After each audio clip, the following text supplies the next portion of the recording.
Hey guys, welcome to Module 6. In this module, we're going to talk about building a successful and strong buyers list, okay? First thing I'm going to talk about is how you can vet them out. Have a general conversation with them. It's not that hard. Let them talk about their buying criteria. Let them talk about where they like to buy, rehabs, the kind of rehabs that they like and they don't like. Ask them how many properties that they have right now, how many they're working on, what's their goals. Make it a very general conversation, like you're at a meetup or something like that. You don't really want to sound like a phone operator or, too over the top. Just simply ask them basic questions about what their goals are, their objectives, the properties, things of that nature. It'll make it a little bit more easier for you, and it's easy for them to also to kind of explain what they're looking for. Take notes, listen to what they're saying. Don't be afraid to ask them a bunch of questions where you can fully understand.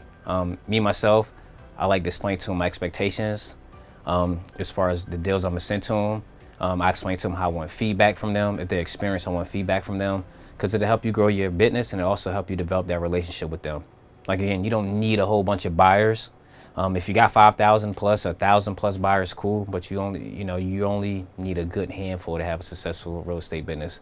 Again, to me personally, it's always about the product and the demand. If you have a very good house or a bunch of good houses, you're gonna find buyers for them. So you do make money when you buy, but you want to have some solid buyers that you can reach out to when it's not the most easiest deal, or if it's a deal to where you need feedback.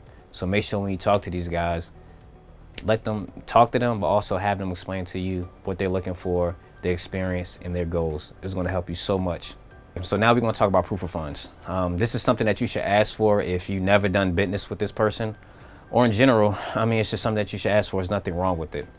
You can't go to any realtor or broker and try to buy a property from them without a pre-qualification letter and no proof of funds. This is standard in the real estate industry. If it's somebody that came to you that want to buy one of your properties, just say like you put it on Craigslist and they want to purchase a home from you. After they go through the whole process of walking it and they're ready to pull the trigger on and sign a contract, have them send you proof of funds. A lot of people, especially if you're new, some guys and girls feel like it's a little awkward for them to do that. There's nothing wrong with it. Just, hey, yes, I can happily send you over an assignment contract, but I'm just need to see proof of funds when you send it back. Just make sure you send me proof of funds. There's nothing wrong with it. After the first deal successfully closed with them, me, myself personally, I don't really ask them for proof of funds ever again. Could get a little annoying on every single deal. If this guy bought 4 deals from you, you're not gonna keep asking for proof of funds. It doesn't make sense. But definitely ask them proof of funds, for proof of funds, because also it's gonna help you vet out people. If they can't give you proof of funds, then I can't do business with you. You wanna make it that kind of relationship. Make sure whatever you need from them to help your business flow and to help your deal get closed, you get. If they can't or they're giving you issues, then just remove them off your list or just don't do business with them. Again, this is your business, this is your operation, and you should run it the way that you wanna run it, not them. And verifying the deposit, that's the next thing that we're gonna talk about. Obviously, you got the property under contract, they signed it, it's executed, you send it over the title. So now you wanna talk about getting a deposit from them, right? Pretty sure you had that discussion, hey, first one with check and contract, they get the property. You got the contract, so now you need the check or the wire, okay? Make sure that either go to title or go to you, okay? There's no reason for them to hold on to it, so if you wanna take it in yourself, you can verify the deposit by looking at your bank account after you send the wire instructions. Good thing to do is always have them send you Fed reference number or a screenshot of the wire being sent. This is something that's going to be helpful for you, especially if it's going to the title company. A lot of times the title company gets super busy and they're unable to answer your call or respond to your emails. So just have them just simply screenshot you the Fed reference number and wire confirmation. It's that simple. If you can get the title company on the line and they can verify that the deposit was sent over, then great, that's even better. It's really simple to verify the deposit. Even if it's over the weekend, you sell a deal at 9 o'clock at night, wonderful. Send me the wire confirmation number and the Fed reference number before I can verify it myself. When it hits on Monday or the next business day, it should hit that account instantly. So it's really not that hard to do, but it's something that you need to do is to make sure that you verify the deposit. If they can't send a deposit, it's not a deal. Little side note on that too also, make sure that somewhere in your assignment contract that you do have a time frame for when that deposit needs to be in, and that you want an actual deposit period. I have seen contracts before where it says absolutely nothing about a deposit. Need a deposit, okay? It's on you how much you ask for, whether it's $3 grand, whether it's $5 grand, whether it's $10 grand, but make sure that you're getting a deposit and make sure that you can verify it with them. Another cool thing we're going to talk about is how to identify an experienced investor from a newbie. Okay, if you're a newbie, you're probably not going to be able to really tell if somebody's new or not. But a lot of times, just let the investor talk. You're going to be able to tell if they're experienced, if they're already buying houses and they have their buying criteria right off the bat, and they're able to explain that to you. Just ask them. I mean, ask them how many deals they've done. Ask them what they like to buy. Again, this is a general conversation. Make it obviously as a business conversation that you have, but you don't have to be everything doesn't have to be clear cut, straight to the point business. Let them talk about their war stories on, how they walked in the house and they had fleas in it. Let them talk about how they rehabbed the wrong house by mistake that was vacant right next door. Let them tell you them kind of stories. It's very helpful. They give you insight on the things that you should do and what you shouldn't do. Then also let you get to know that buyer a little bit better. Especially for you inexperienced guys. I get if you're experienced already, you're doing a handful of deals every single month, you're gonna be able to tell right off the bat. I know me, myself personally, it'll probably take me 2 minutes to have a conversation with somebody, and I'm able to tell whether they know what they're talking about or not. It's not that hard. But have them be transparent with you when it comes to that. Being transparent is super, super important in this business, right? Let me know, let me know whether my deal is crappy, whether it's good. Feedback is important. Right? You want to make sure too that you don't have them just be transparent, but you be transparent too also. Super important. If it's something that's missing that you know about on the property, as far as like roof leaks or foundation issues that may not be seen to the naked eye, but it's there, tell them. Be transparent. Be honest. The more you're transparent on both sides, but more or less you stay transparent and let them know, the more you're going to get solid buyers that's going to be able to gravitate towards your direction, and they'll buy for your word. And that's the whole thing. I have buyers on my list that I can make a phone call and I can tell them the numbers on it, what's going on with the property, my asking price, and they want to purchase it right off my word, just because of the fact they know from prior deals or from prior experience with me that I was fully transparent with them about everything what was going on. Yes, it's a lease back. Yes, the house has major termite issues. You want to be able to talk to them about that. Feel comfortable. Again, it's business. The more transparent you can be, the more easier your business will flow. So just keep that in mind. Transparency is super, super important. It's very powerful in this business. There's nothing worse than a lying wholesaler, a lying investor, or just a liar in general. So just make sure that you're very honest, you're very transparent with your people. Another thing that we definitely should talk about in transparency is whether you're dealing with somebody that's actual buyer or actual wholesaler. I always ask that question. If I don't know you, and honestly, I don't really care whether you're buying or you're wholesaling it, I just need to know if I can prepare myself with it. If you're wholesaling it, cool. I'm not gonna let you negotiate with me. If I'm asking $250, anything you mark up on top of that, I mean, that's all you. I'm not gonna let you beat me up down to $247 before you can sell it for $250. It doesn't work like that. There's a good chance you're probably not gonna let me do it on your deal, and you definitely can't do it in mine. Just be transparent with me. Like, if you're not the actual buyer, the end buyer, you're just wholesaling it back to somebody else, cool. I love relationships like that. Just let me know, man. If you got a buyer's list, you got buyers that I don't have, and you got relationships with people that I don't, sell it to them. Great, wonderful. Just let me know just so I can fully prepare the contract. It may be some changes that I need to make on it. I may need to send you an assignment contract or 2 assignment contracts. I may want to make the deposit more just to feel safe. As long as I get a deposit and it's going to title and we can get some executed contracts, I'm good with it. But again, if you're not an actual buyer, that's okay. I have, it's rare now at this point, but I have wholesale other people deals before. I really don't do it because I'd rather have seller direct myself. But sometimes you will come across a deal too, you can make an extra 5 to 10K on, you can wholesale to somebody else. Do it. But just let them know, let whoever that person is, just let them know, like, hey, I'm not actually buying it, I'm wholesaling it back out. They're probably not going to let you top their contract on an option period and things like that for you new guys. But I mean, if you can ask them and see what happens, I mean, you got to shoot your shot. So you never know. But definitely just be transparent when it comes to that. You want to make sure that you are firm but flexible. And what I'm saying by that is, make sure that you have everything together on your property. And I mean purchase price, rehab, ARV. Make sure all that stuff is put together and it's very rock solid. I mean, your numbers on point. Make sure you know the area, make sure you know the cross streets, make sure you know price per square foot, the days on market, things of that nature. I can be very flexible on a lot of things, but I'm always firm on my price. I'm not going to really negotiate with you too much, and I understand supply and demand very, very well.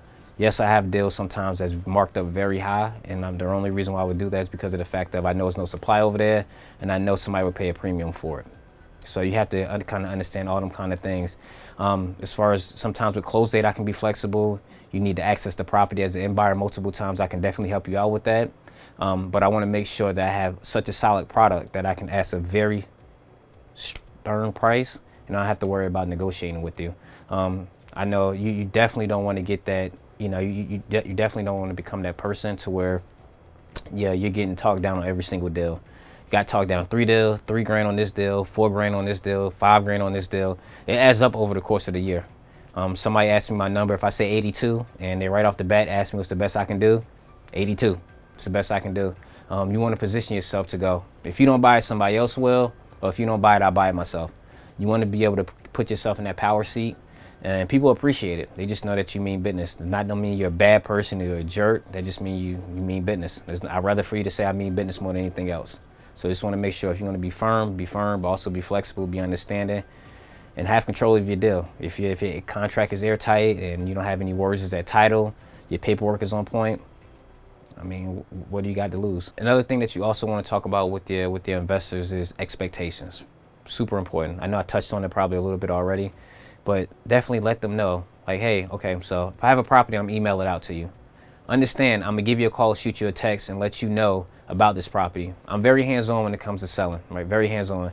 You tell them that I'm old school, I'm hands-on. I know everybody's a little bit different. Some people like to send emails and work behind their keyboard. I'd rather be out in the streets. I'd rather get in your face and talk to you about the deal. Because that creates a sense of urgency, right? It's kind of let them know, like, hey, I got this hot deal. I'm trying to sell it right now. So you see everybody get juiced up. You don't feel emotion over an email, right?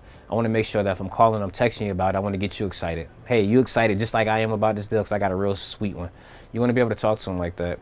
Get them on the phone, shoot them a text. Hey, give me a call when you get a chance. I want to go over this property. If you got a packet made or you got the email pulled up in front of you that you send out, go over it with them. Explain to them your numbers, your ARV, how you came up with it, price per square foot, things of that nature. Get them excited about it. Get them out there to the house and get it sold. Like, if they going out there, I make it a point. Hey, if we go to take a look at the house, I got some expectations that you want to buy it. And my expectations come from you doing your due diligence before you even go take a look at the property. Know the area, know the bedrooms and bathrooms. Just feel comfortable with the ARV. You know, I don't want any objections. So the only thing that we're going to have to go take a look at when we get there is the rehab, right? And if the rehab is on point, you're going to buy the house. I should. Like, no, like, okay, cool. So it shouldn't be a whole bunch of back and forth about it. I shouldn't get to the house with you and you go, well, it only have one bathroom. I mean, that's what the tax rule said, and that's what I told you originally. So you don't want anybody to waste your time, things of that nature. So make sure you set proper expectations. You know, I'll be there at 11. If you can't make it, let me know. If it's something wrong with the house as far as ARV, you don't see my value, give me a call, let me know before we can discuss it. And it's not that you're trying to dictate the relationship, but you just want feedback, and you want them to let you know that you want to let them know that you're very serious about doing business with them, but you want them to take you just as serious too also. And if they can't really follow what you're trying to say or really answer the phone or give you proper feedback, then get rid of them. They're probably not real buyers anyway. But make sure that you set expectations right from the door, what you expect from them, and vice versa. If you do that, you should have some rock solid buyers. You are going to lose people that's not interested or people that never reply. Remove them from your list.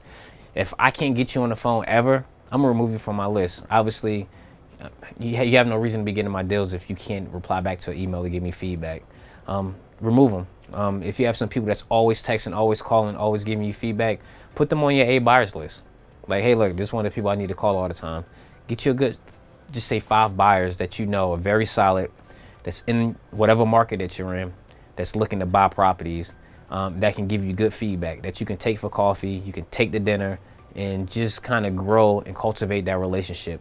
This business is very relational. So if you can get some good deals and you can find some good people that you can sell to, all the players know all the players, right? So you can kind of start to bounce deals off and you start to meet people. Even if your deal is not that good, but they know that you do good business, you're going to start to meet other investors, other wholesalers that's doing the same thing. And you can kind of cultivate and grow your business based off that. But I mean, you can make a lot of money just from a handful of people if you really want to go out there and cultivate that relationship and not be behind the computer all day. So definitely, this is something that's very important, guys. And I mean, if you can do this, again, you can make a good amount of money. So we're gonna wrap it up. This is the end of module 6. I hope you guys took notes. I know I kind of went through it really fast, but it's very, very, very basic. You're not having to do a bunch of things other than fully vetting your people out. Important that you do it. Again, gotta vet them. Ask a bunch of questions. Have general conversation with them. If they're inexperienced or if they're not How you figure it out? Again, just have them talk about what they have done before in the past. That's all it is. Find out how many deals they've done, find out their goals, talk to them about their goals, how you can help them reach their goals. They looking to buy one a month. Okay, cool. I know I need to call you one time, at least call you and get you a deal a month. That's my goal. I'm gonna help you reach your goal. Work together.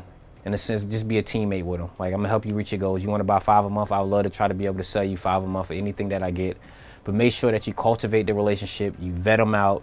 The ones that's not real buyers or real players, remove them. They can't be transparent, remove them. If you're not transparent, they're gonna remove you. So just make sure that you do that and just continue to grow it over the years. Don't never stop building your buyers list. No matter how long you're in the industry, people are gonna fall off.